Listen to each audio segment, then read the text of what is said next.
ഓം ശാന്തി. ശാന്തി സാഗരനായ പരമാത്മാവിൻ്റെ അതിപ്രിയ സന്താനങ്ങളെ, എൻ്റെ സഹോദരി സഹോദരന്മാരെ,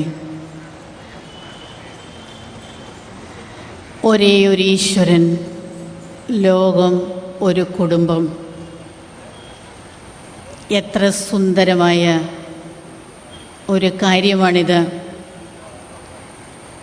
നമ്മൾ ഓരോരുത്തരും ആഗ്രഹിക്കുന്നത് സന്തോഷമായി സമാധാനമായി ജീവിക്കാനാണ്. പക്ഷേ പ്രായോഗിക ജീവിതത്തിൽ അനേകം പ്രശ്നങ്ങളെയും പരിതസ്ഥിതികളെയും നമ്മളെല്ലാവരും തരണം ചെയ്തുകൊണ്ടിരിക്കുകയാണ്. എന്തുകൊണ്ടാണ് നമ്മുടെ ജീവിതത്തിൽ പ്രശ്നങ്ങൾ കൂടുതൽ വന്നുകൊണ്ടിരിക്കുന്നത് എന്ന് ചോദിച്ചാൽ, പലപ്പോഴും നമ്മൾ മറ്റുള്ളവരുടെ മേൽ പഴി ചാരുകയാണ് പതിവ്.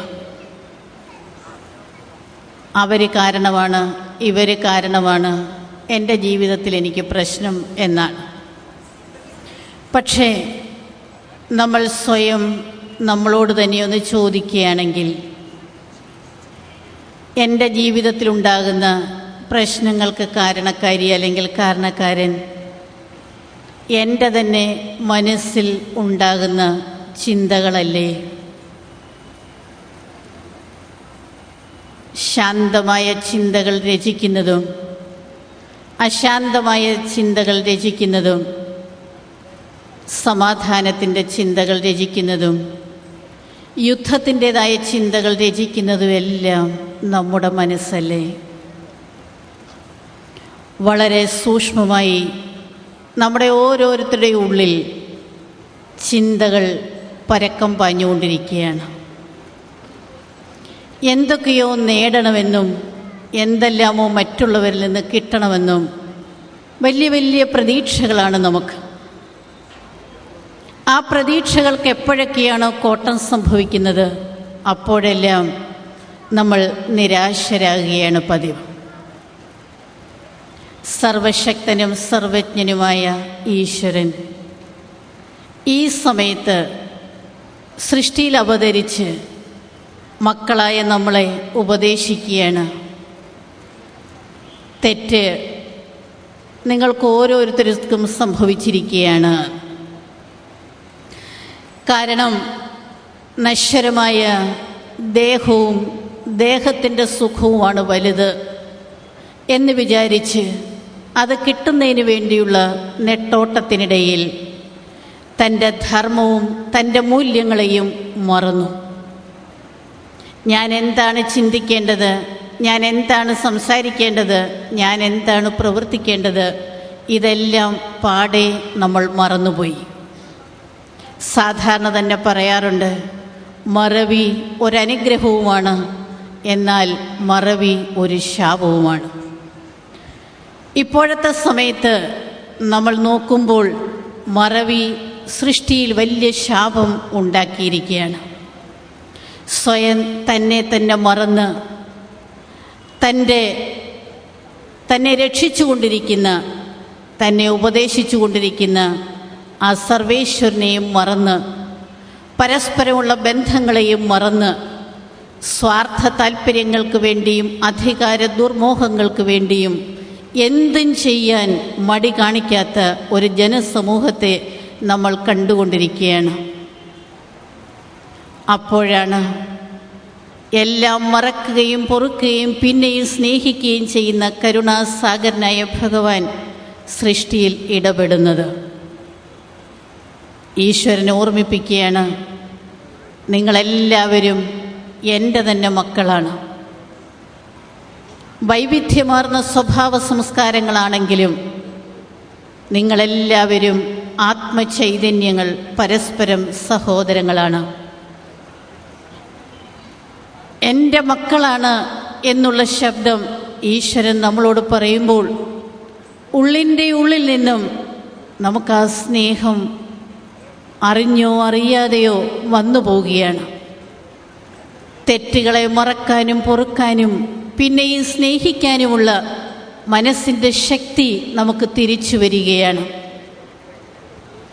മനസ്സിന് വളരെയധികം ശക്തി ഉണ്ടായിരുന്ന നമ്മുടെ ശക്തി ചോർന്നുപോയി. കാരണം പരമശക്തി സ്വരൂപനായിരിക്കുന്ന പരമാത്മാവുമായി നമുക്ക് യാതൊരു ബന്ധവുമില്ല. താഴെ കാണുന്ന വ്യക്തികളുമായിട്ടും അതേപോലെ തന്നെ പദാർത്ഥങ്ങളുമായി പിന്നെ ഏതെല്ലാം രീതിയിലാണ് സുഖസൗകര്യങ്ങൾ നേടിയെടുക്കേണ്ടത് അതിൻ്റെ പിന്നാലെയുള്ള പരക്കം പാച്ചിലിൽ നമ്മളെ നിയന്ത്രിച്ചു കൊണ്ടിരിക്കുന്ന, നമുക്കെല്ലാം സുഖവും ശാന്തിയും തന്നുകൊണ്ടിരിക്കുന്ന മുകളിലിരിക്കുന്ന ശക്തിയെ നമ്മൾ മറന്നുപോയി. നമ്മൾ ഈ സത്യം മനസ്സിലാക്കണം. നമ്മുടെ ഓരോരുത്തരുടെയും ഈ ദേഹം നശ്വരമാണ്.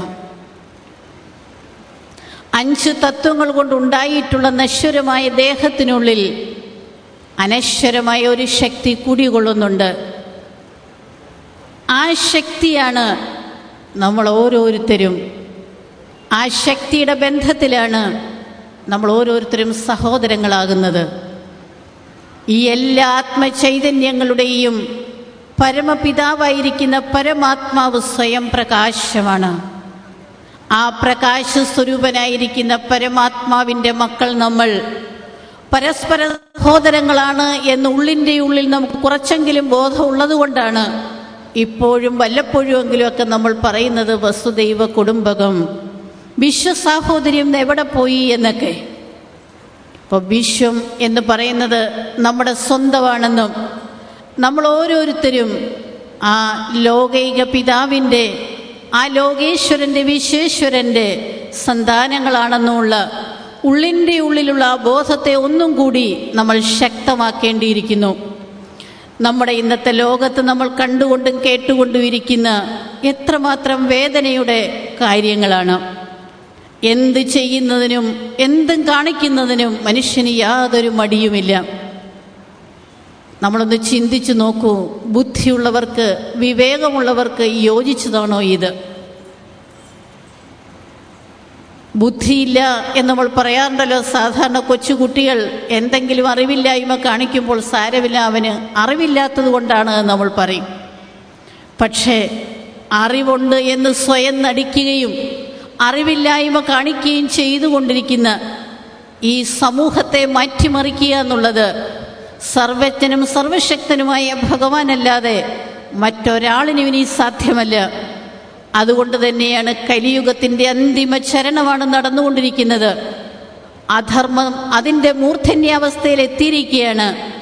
ഈ സമയത്തെക്കുറിച്ചാണ് ഭഗവത്ഗീതയിൽ ഭഗവാൻ സ്വയം തന്നെ വാഗ്ദാനം ചെയ്തിട്ടുണ്ടായിരുന്ന ആ മഹാവാക്യം നാം ഓർക്കേണ്ടത്. യഥാ യഥാ ഹി ധർമ്മസ്യ ഗ്ലാനിർഭവതി ഭാരത് അഭ്യുത്ഥാനമധർമ്മസ്യ തദാത്മാനം സുജാമ്യഹം.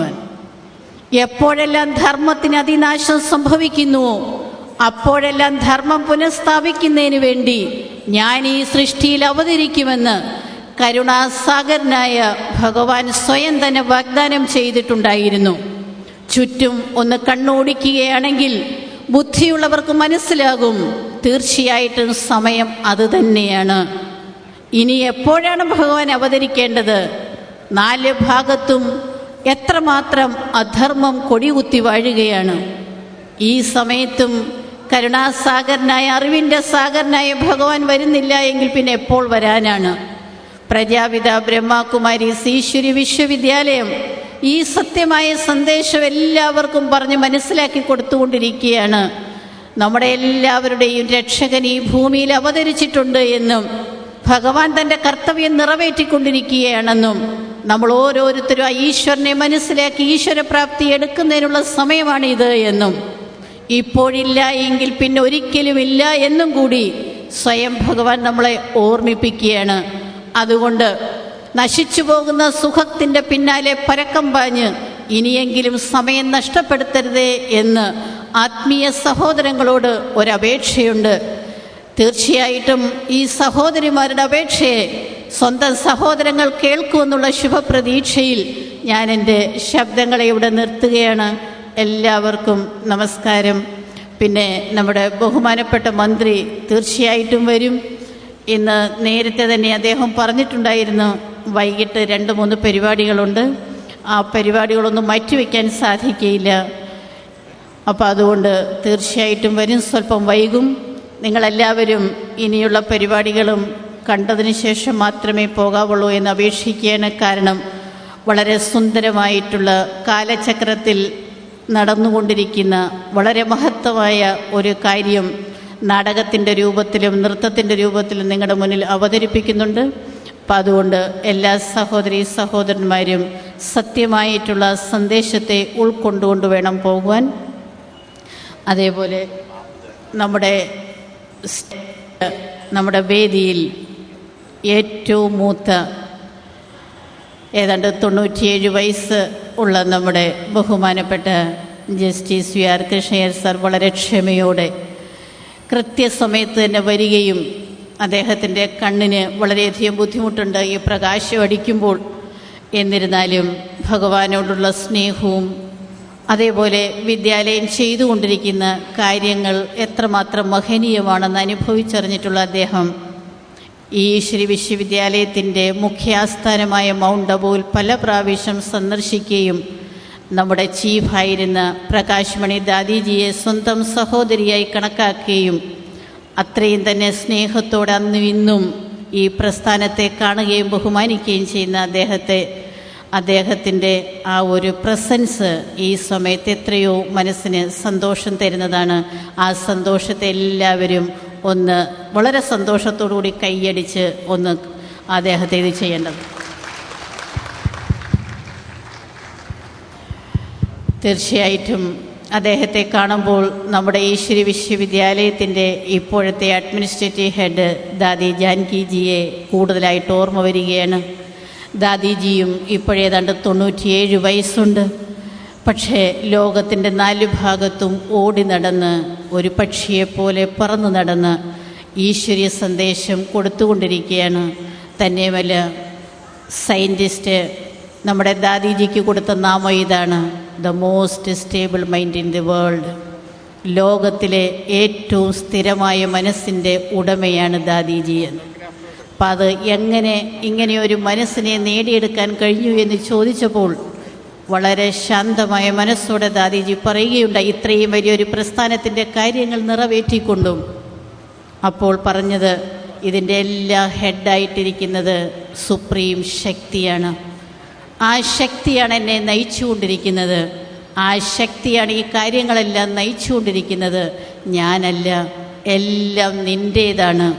നമുക്കറിയാം, നമ്മുടെ മനസ്സിന് ദുഃഖവും ഭാരവും അസ്വസ്ഥതയുണ്ടാകുന്നത് എൻ്റെ എന്നുള്ള ബോധത്തിലാണ്.